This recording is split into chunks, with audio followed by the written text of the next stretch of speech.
Hi, welcome to the Tom Batelson Show. You saw the link. So a friend of yours has asked you to officiate their wedding. That's how it usually happens. That's how we fall into this line of work. Friends of mine asked me to marry them, and now I've got 7 weddings under my belt and 3 more this year with the Universal Life Church. Okay, they asked you to be their officiant, and you have no idea what to do. I'm going to talk about some stuff, real broad stuff. There'll be some links in the description of this video that you can go to for some advice, but let's talk about it. Number 1, they hired a Universal Life Church minister. They want you to join. You can go to the website and join by clicking a button. Then make sure that the state that you're in allows Universal Life Church as a recognized ministry. There's a lot of states that do, so I wouldn't worry about that too much, but hopefully that applies to you. After you're a minister by clicking that button, what do you do now? Talk to the couple. Have an interview session with the couple and ask them things about themselves. Now, you'll know a lot about them most likely because they're your friends, but ask them where they met, who was the first person to lean in for the kiss, who was the first person to say, I love you, what's a cute story that the 2 of them have together as a couple, what did the proposal look like, what are their future plans, because you're going to weave all this into your opening monologue, which is your chance to shine. It is your chance to shine, and the only chance for you to shine. Everything else is going to be the couple, as it should be. So you will open up, in the movies it happens where they say, dearly beloved, we are gathered here to join the marriage of Biff and Sandy, and blah, blah, blah, blah, blah, blah, blah. But no, you're going to craft your own thing to talk about this couple and introduce them to the world, saying, thank you for being here, for watching Biff and Sandy get married. Okay? You're going to talk about the couple, 5-10 minutes at most. Next, songs, readings, poetry, anything the couple wants, that's where this goes. It goes right in this little area. Readings from the Bible, readings from books, poetry, like I said, anything goes here. Then the vows. Promise to love, honor, and cherish, and vows, but if you're doing a non-denominational service, chances are the couple will want to write their own vows. It's happened at every service I've ever performed except for one. They're going to want to say their own vows and pull a little piece of paper out of their pocket. Tell your couple this. Say, have an agreed upon length of the vows. Because there's nothing worse than one person going on for 3 full pages and then the other person saying, you're my babe, babe. You're my babe, babe. And agreed upon. 1 page, 2 page, half a page, doesn't matter. Just make sure they both kind of match. You don't want to upstage your bride or your groom. Your spouse. Don't upstage your spouse. After the vows, and by the way, your job is to hold the microphone. Your job is to hold the microphone. That's one of your jobs as minister. Hold the microphone so they can talk. Then we're going to do the rings. Where do the rings come from? Do they come down the aisle? Are they held by the best man? You don't have to worry about that. All you have to do is say, may I have the rings, please? And the rings will arrive in your hand. They will. They'll have to have planned all that out. You say, you figure that out, but make sure I get the rings. Because when the rings get presented, then they'll take the opposite ring. This is always fun and embarrassing when they take the wrong ring. You take the other ring, take the other ring, take that one. Very good, very good. They're going to put the ring on each other's fingers. When they do, you will do call and response. You'll hold the microphone. Now, I'll put some links in the bio, like I said. When it comes time for the ring ceremony, it will be, Sandy, take this ring as a sign of my love and affection. I choose you above all others to be my wife. Don't say that much. The bride and the groom won't be able to memorize anything on the day of their wedding, as every married couple will tell you. It's just a blur when they're up there. It is just a blur. They don't know exactly what's going on. Sandy, take this ring. Sandy, take this ring as a sign of my love and affection. As a sign of my love and affection. I choose you. I just go step by step. Now, there are many different ways you can do the ring ceremony, links in bio, but make sure that they get the language that they want. And if you're a couple watching this, make sure you get the language that you want to say. It is your service. There is no clergyman over you telling you you can't say something. There's no all-powerful church. You can say anything you want. It is your wedding. That's the reason you hired your friend to do it. That's the reason you hired your friend to do it. The rings are on the fingers. They're going to step close and hold hands. Now comes the I do's. Again, call and response. I, Biff, take you, Sandy, to be my lawfully wedded wife, to have and to hold, to do the things and everything like that, and make sure I make enough money and kiss you on the forehead every night, whatever. It's going to be whatever it wants. They're going to get to pick. Remember, language.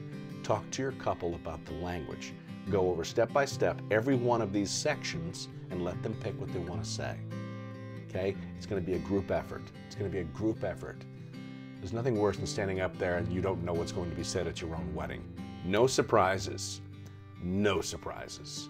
No funny thing you think it'll be fun to say at their wedding. It's not your show. It's their show. So after the I do's, now they're technically married, you're going to introduce the new couple. You're going to say, it's now my honor and privilege to say, by the authority vested in me, by the state of wherever state you're in, by the state of Alabama and the Universal Life Church, I now present to you language. Some people want husband and wife. Some people want Mr. and Mrs. John Smith. Some people want the Smiths. Some people want Biff and Sandy Smith. Whatever they want. Their language, their wedding. You do exactly what they want. Present them how they want to be presented. And if there's a kiss, then you can say you may now kiss your bride, you may now share your first wedded kiss as a couple, or say nothing and they just kissed. Important part, write this part down. Step out of the way. You're going to be standing in the middle of them. They'll be here and here. When they do the first kiss, drop the mic and get out of the way. The first kiss needs to be captured by camera, and you don't want to be in it, because as much as you enjoy being the minister, it's their first kiss. It's the first kiss. Get out of there. Get out of there.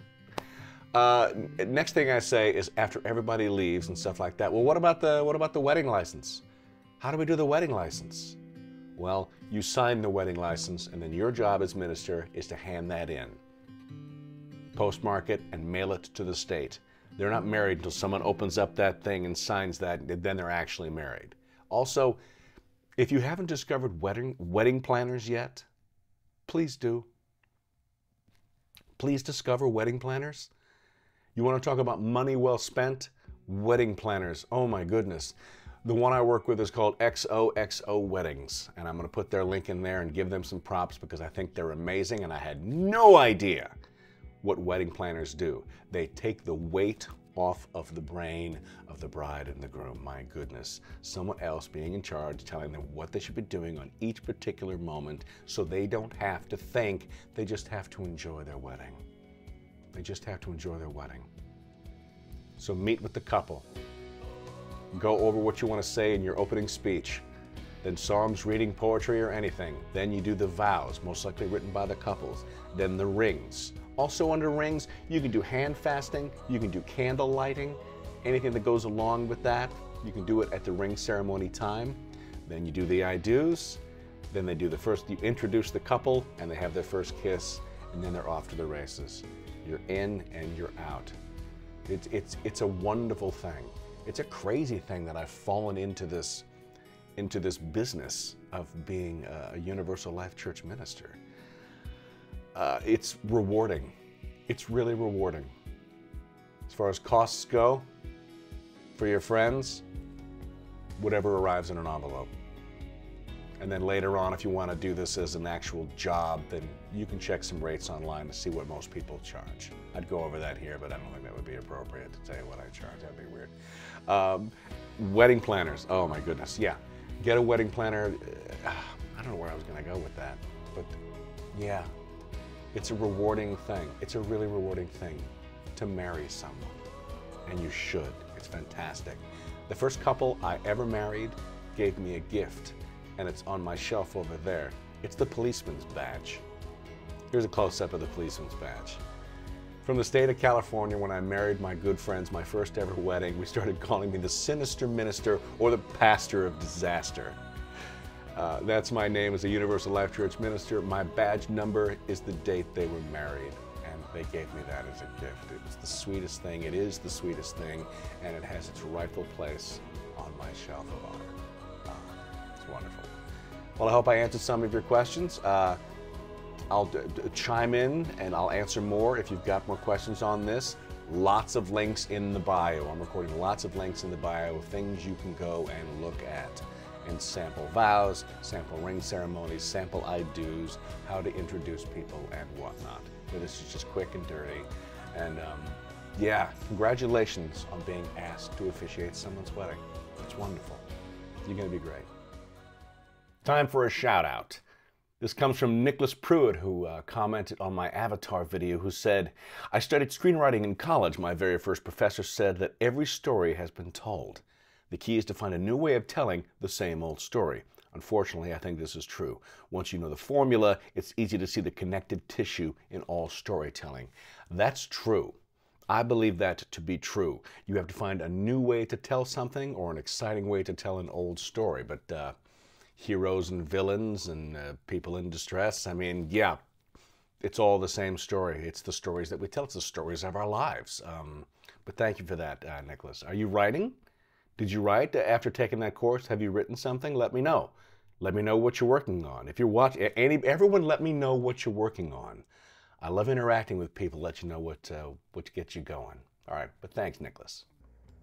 Thanks for watching, everybody. If you like what you saw, hit the like and subscribe button to see more content like this, and always chime in the comments. Let me know what you're working on. Let me know what you're jonesing about, and let me know what I can talk about. Thanks for coming, and as always, peace, love, live long, and prosper.